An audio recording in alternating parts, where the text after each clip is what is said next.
In the news tonight, Israel blames Hamas members for the kidnapping of 3 Israeli teenagers who went missing in the West Bank on Thursday and warns of whatever action is necessary to protect its citizens.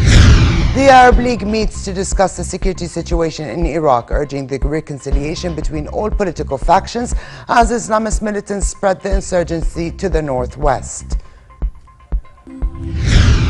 And U.S. Congress members on a visit to Abuja say everyone is responsible to find the missing girls and call on the Nigerian government to set up a relief fund for those who suffered in the hands of Boko Haram.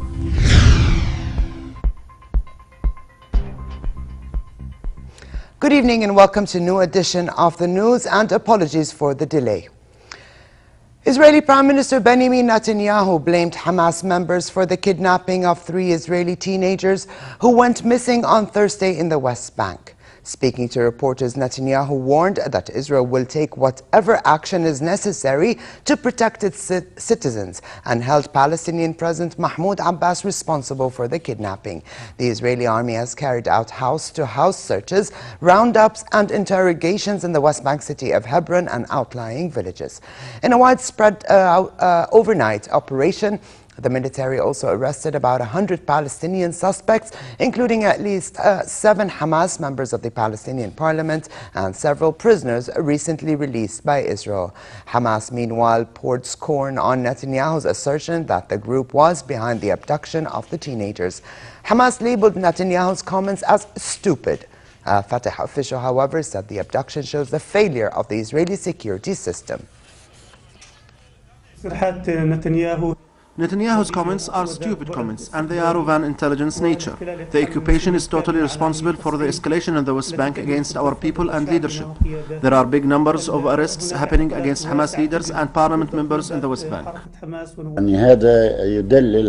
This indicates that there is a fault or failure in the Israeli security system, because the missing people were missed in the sea area, which is totally secured and controlled by the Israeli authorities.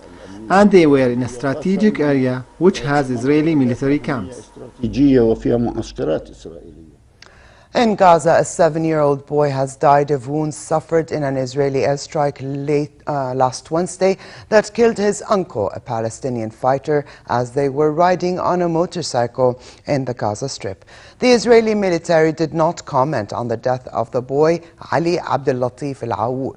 Hospital officials said he succumbed late yesterday to multiple shrapnel injuries from the strike that killed Muhammad al-Awur, aged 33. Shortly after the attack, the Israeli military said it had targeted al-Awur over his involvement in rocket strikes on Israel. Over to Iraq, where Sunni militants launched a dawn raid on a town close to the Syrian border, spreading the insurgency to the northwest of the country. As the rebel advanced to the south and towards Baghdad slowed down during the weekend, fighting erupted in the town of Tal Afar, west of Mosul, near the Syrian border, where security authorities said government forces used helicopter gunships against the militants. Elsewhere in Baghdad, a suicide bomber detonated explosives in a vest he was wearing, killing at least 9 people, including soldiers and volunteers who responded to a call by the country's Shiite cleric to take up arms to defend Iraq. The explosion occurred in a crowded street in the center of the capital, also wounding some 20 people. Arab League Secretary General Nabil Arabi said an Arab foreign ministers meeting will convene in the coming 2 days to discuss the situation in Iraq, which he described as dangerous. Decision of the meeting, which will convene in the Saudi city of Jeddah, came after a meeting of the Arab League permanent members to deliberate the security situation in Iraq. A statement after the meeting reiterated the need for reconciliation between all political factions in Iraq to resolve the situation and fight the insurgency. What is happening in Iraq now is not only a threat to Arab security, but to regional security as a whole. The regional safety is threatened. Our minds are set, but there has to be agreement and careful studying of all aspects to the problem when it comes to standing by Iraq at this current phase. Meanwhile, former British Prime Minister Tony Blair said it is wrong to think that Anglo-US invasion of Iraq of 2003 helped stoke the current crisis. He urged the West to take targeted military action in the country.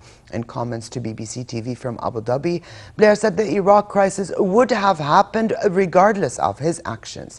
He said the West would be pulled into the Iraq crisis whether it liked it or not, urging Western states to target extremists in Iraq and Syria with the agreement of Arab governments in the region.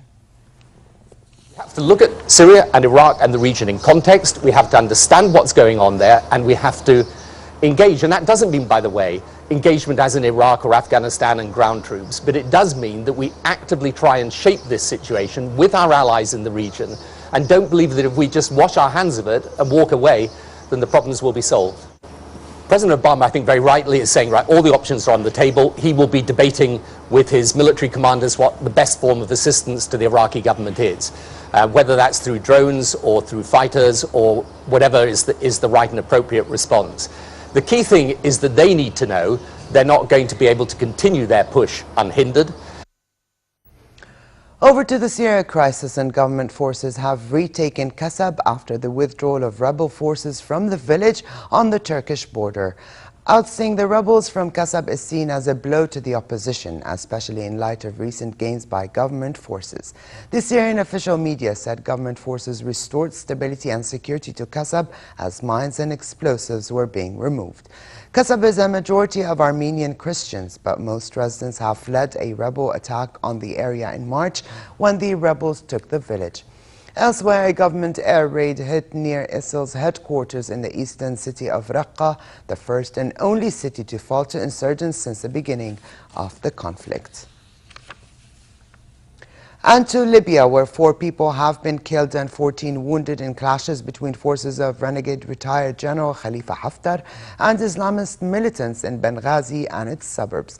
The offensive sparked some of the worst fighting in weeks, causing the disruption of power supplies. Haftar's troops, backed by tanks and rocket launchers, attacked several suspected camps of Islamists in western areas of Benghazi, forcing dozens of families to leave.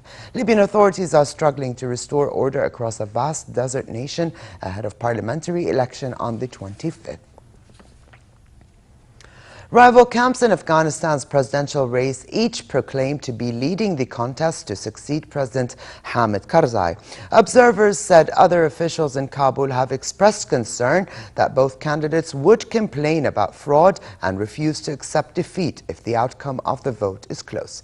The United Nations today urged the candidates, former Northern Alliance leader Abdullah and former Finance Minister Ashraf Ghani, to honor the election procedures in the tallying of votes. This evening, Abdullah said he was concerned about engineered fraud in the elections and questioned the voter turnout figures of over 7 million released by the Election Commission. However, he claimed his party is still in a better situation than his opponent. If successful, the vote will mark the country's first democratic transfer of power in its history. 4 U.S. Congress members called on the Nigerian government to establish a national relief fund for everyone who has suffered in the hands of Islamist militants Boko Haram. The congressman, currently on a visit to Abuja, said everyone has a responsibility to find these girls and should not give up. Boko Haram abducted more than 200 girls in April from a school in the northeast of Nigeria. Until today, they are yet to be released. Today we call upon the government of Nigeria to establish a national victims fund for all of the victims who have suffered at the hands of Boko Haram, for the girls who are still missing, for the girls who escaped, for their families, for the father who came and spoke to us about his missing daughter, and he could hardly speak for tears were coming into his eyes. Casey Kasem, the U.S. radio personality, died today at the age of 82. Known for his distinctive voice, Kasem counted down the 40 most popular songs of the week in order on his popular weekly show, finishing with the #1 song. He also lent his distinctive voice to hippie sleuth Shaggy in the Scooby-Doo cartoons. Kasem's final years were marked by dementia. At its peak, Kasem's show was heard on more than 1,000 stations in about 50 countries. And at the end of his cheery weekly radio program, which ran from 1970 to 2009, Kasem always told his millions of listeners, "Keep your feet on the ground and keep reaching for the stars." Weekend on March 4th, 1984. Now, here's Casey Kasem. Thank you and hello again, everybody. Welcome to America's Top 10. Let's turn to the Billboard Pop Singles Chart. Now, last week, the #1 song in the USA was Jump by Van Halen.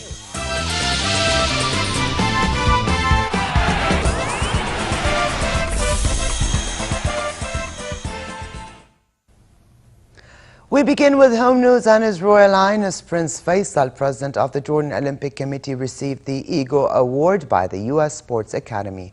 Prince Faisal received the award in appreciation of his efforts for peace through the Generations for Peace initiative.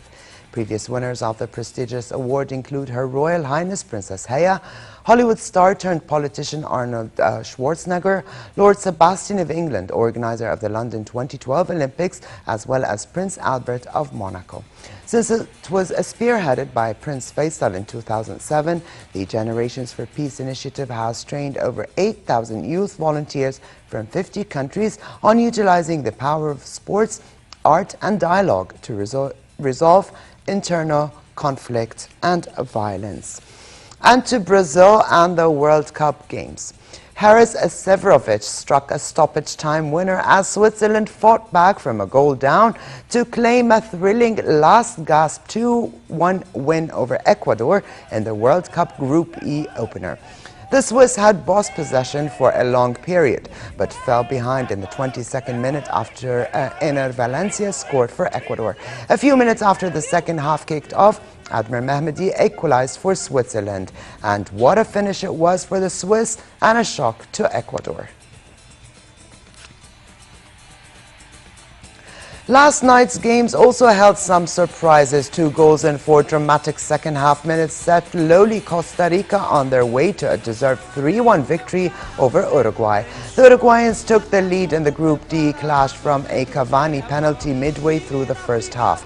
But the match was soon turned on its head. In minute 54, Joel Campo equalized for Costa Rica, followed after 3 minutes from another from Oscar Duarte. And in the 84th minute, Marco Oriana completed the remarkable victory. Uruguay faced England in their next group match.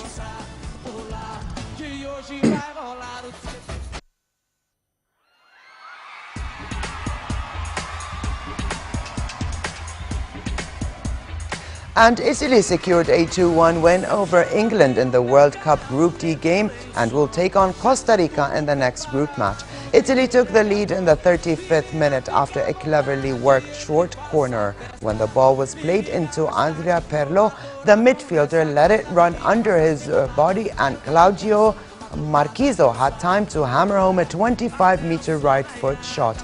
England recovered quickly with a goal from Daniel Sturridge and continued to be a threat in the second half. But Italy striker Mario Balotelli powered home a close-range header in the 50th minute to give his team the victory.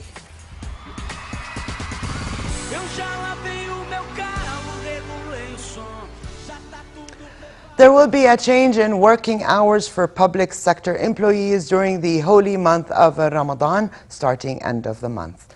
From 10 a.m. to 3 p.m. will be the new work hours for the duration of the month.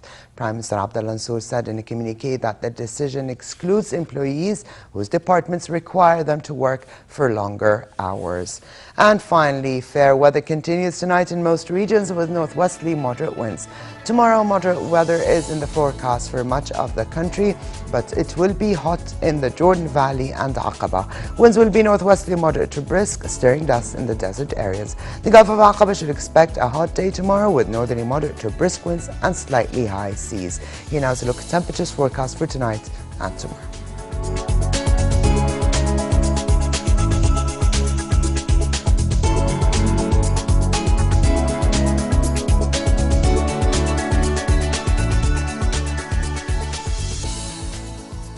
And to close, here's a reminder of the day's top stories. Israel blames Hamas members for the kidnapping of 3 Israeli teenagers who went missing in the West Bank on Thursday and warns of whatever action is necessary to protect its citizens. The Arab League meets to discuss the security situation in Iraq, urging the reconciliation between all political factions as Islamist militants spread the insurgency to the northwest. And U.S. Congress members on a visit to Abuja say everyone is responsible to find the missing girls and call on the Nigerian government to set up a relief fund for those who suffered in the hands of Boko Haram. And with this, we come to the end of this edition of the news. I'm Alia Tuqan. Thank you for joining us. Have a good night and see you tomorrow.